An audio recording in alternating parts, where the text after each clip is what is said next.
trunk for ADR link.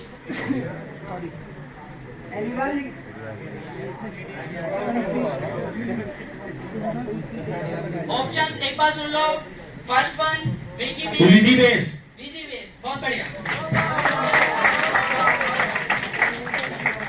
Next one, what is the function of a signal in pharmacovigilance? What is the function of pharmacovigilance? ठीक है. To predict ADR, to identify new risk, to promote drugs, to test efficacy. To predict ADR. Second option.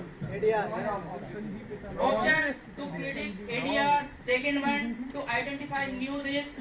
Third one, to promote drugs. Fourth one, to test efficacy. Identify new risk. Identify the new risk. बहुत बढ़िया.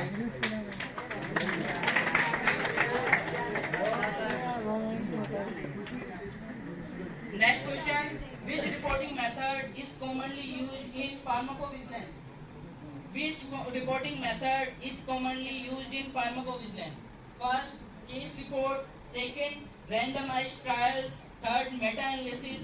Fourth one, observational survey. Case report. बहुत बढ़िया. अगला question,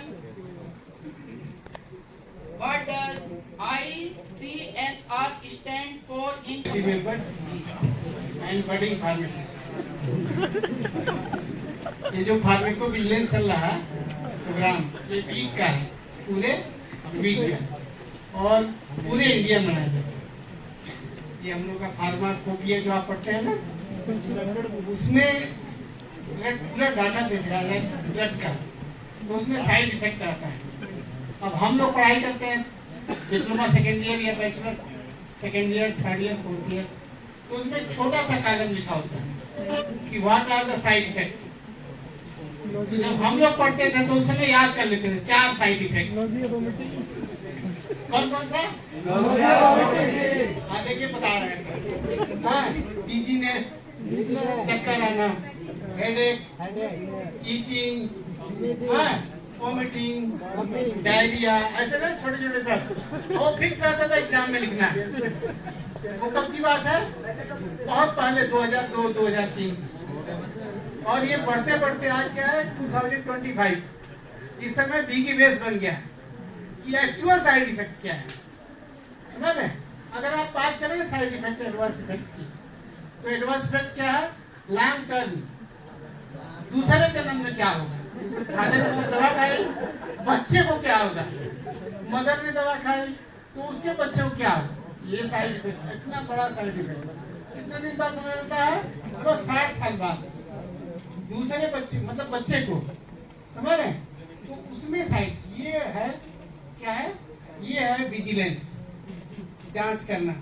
ये कौन करता है? आप जैसे बच्चे. हाँ, अगर पढ़ने में ठीक ठाक आप पढ़ लिए ना, तो जो मैडम बता रही थी ना, ठीक ठाक बोल रही थी इंग्लिश में.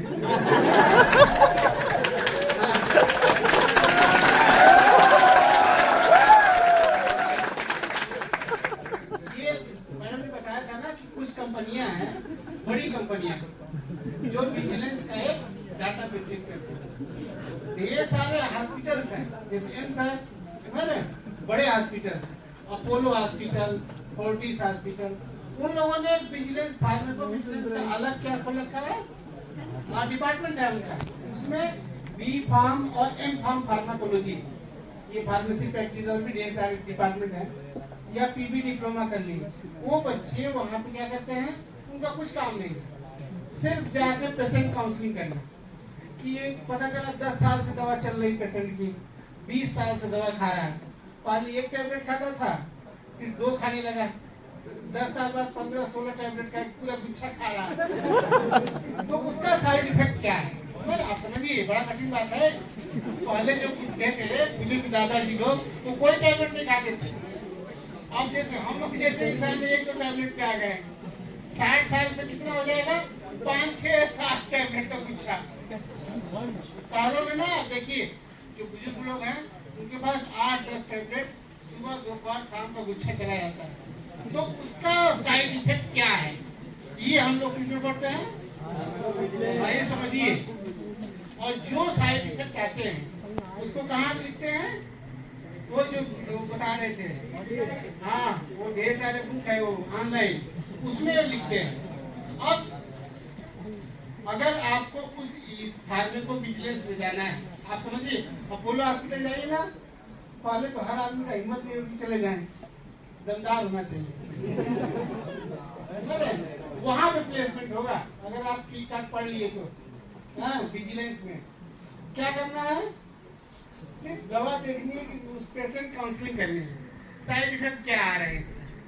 20 साल से अपोलो हॉस्पिटल में आ जा रहा है, समझ रहे? बड़े बड़े हॉस्पिटल्स हैं, जीबी पद में चले जाइए, कार्डियो का अलग हॉस्पिटल है, कैंसर का अलग हॉस्पिटल्स है, वहां देखा जाता है कि साइड इफेक्ट क्या आ रहा है। और कौन मेंटेन करता है? आप जैसे लोग। बी फार्मा कर लिया, एम फार्म फार्माकोलॉजी कर लिया, और फार्माकोलॉजिस्ट फार्माकोविजिलेंस में बैठे पड़े हैं। और क्या करना है? सिर्फ मॉनिटरिंग करनी है, समझ रहे? कोई टेस्टिंग वेस्टिंग है, मॉनिटरिंग। और वो डाटा कहाँ देना है? फार्माकोपिया कमीशन, समझ रहे? अगर ये मॉनिटरिंग बार बार आ रही, किसी दवा की साइड इफेक्ट आ रहे हैं, तो क्या होगा? उस दवा को क्या किया जाएगा? बैन किया जाएगा। ये बात समझे? अब जैसे एग्जांपल के तौर पर समझिए कि ऐसे कोई पर्सन है और उसे एंजाइटी है, डिप्रेशन है, ऐसा कुछ है, समझे? एंजाइटी, उसे नींद नहीं आ रही है, हाँ, इतना वर्कलोड ज्यादा है कि रात को सो ही नहीं पा रहा, तो क्या करेगा? तो नींद की गोली खाएगा, समझ रहे? कितनी? एक पर्टिकुलर डोज। अब हाँ, सेडेटिव लेगा, आप समझ रहे? महान इंसान। तो अगर वो सेडेटिव लेने लगे तो उसे ना, उसे बोलते हैं ड्रग्स। वो ड्रग्स है, हाई डोज में ड्रग्स लेना, इंजेक्शन लगाना, ये अच्छा बात नहीं है, गलत बात है, लेकिन बहुत लोग लेते हैं, समझ रहे? तो उसे इस टाइप की मेडिसिन को आप जैसे इंसान लो लें, बेटर है, समझ रहे? वो उसके लिए है, किसके लिए है? एंजाइटी गुट्ठों के लिए है, जिनको नींद नहीं आती रात में। आप जैसे लोग 2 बजे तक जगे रह गए, तब नींद नहीं आएगी। हाँ, कोशिश करिए 8-10 बजे सो जाइए और सुबह उठ के पढ़िए, नहीं तो बेवकूफ आ जाएगी। अच्छा, मैं आपको बता रहा था, जैसे बहुत ऐसे पर्सन है ना, जैसे एनेस्थीसिया देना है, आप समझिए, आप कोई ऐसे ही नॉर्मल एनेस्थीसिया पर्सन, किसी को एनेस्थीसिया दिया गया, अगर डोज ज्यादा हो गई, क्या हो गई? डोज ज्यादा हो गई, तो एक साइड आजीवन पैरालिसिस हो जाएगा, समझ रहे? तो ये है डोज, अगर कोई डोज ज्यादा बढ़ा के दे दिया तो कौन सा साइड इफेक्ट अचानक आएगा? अब बहुत ऐसी दवाएं हैं जो समय समय पे देते समय, हाँ, उनके साइड इफेक्ट कैंसर जैसा हो गया, बीपी, ब्लड प्रेशर हो गया। तो गाइज़ अब निकल रहे हैं कॉलेज से रूम की तरफ, छुट्टी हो चुकी है। कुछ वीडियो को अपलोड करके दिखाऊंगा कि आज क्या क्या मेरे कॉलेज में और सेमिनार होल हुआ है, आप देख कर एंजॉय करेंगे। और अच्छा लगेगा तो आप चैनल को सब्सक्राइब करना, आप लाइक करना, कमेंट भी करना। मैं लैब में भी गया था, मैं कुछ बुक्स लिया पढ़ने के लिए। अब देखते हैं कब आएंगे कॉलेज, कोई गारंटी नहीं। 4 तारीख तक मैं तो गारंटी है मैं आऊँगा, बुक्स रिटर्न करना, फिर कुछ और बुक लूँगा। तो देखिए गेट पे चल रहे हैं हम, ये हम गेट पे पहुँच चुके हैं, निकल रहे हैं बाहर।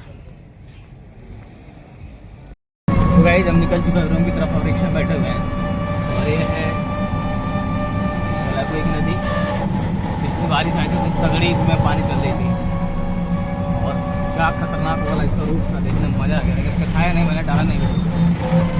चलो रूम पे चलने का टाइम हो गया, रूम पे जाएंगे, आराम करेंगे, रेस्ट करेंगे, उसके बाद कुछ चाय वगैरह पियेंगे, उसके बाद पढ़ाई करेंगे, फिर आगे बताएंगे कहाँ कहाँ जाएंगे, कहाँ नहीं। क्योंकि बने रहेंगे ब्लॉग के साथ में। भाई मुझे वो बनाना है, देखो इसकी चैप्टर जो मुझे बना रही है, ठीक है। सः एक महान चित्रकारः उद्यानस्य चित्रम् उपरि प्रदर्शितम् एतत् राष्ट्रपतिभवनस्य परिसरे विद्यमानम् अमृतोद्यानम् अस्ति। अत्र शताधिकप्रकारकाणि पाटलिपुष्पाणि सन्ति। सामान्यतः 5 सहस्राधिकानि ऋतु पुष्पाणि च सन्ति रमणीयः निसर्गः विविधः विविधः वर्णः सर्वेषां चित्रम् आकर्षति तादृशानां वर्णानां परिचयम् अस्मिन् पाठे प्राप्नुमः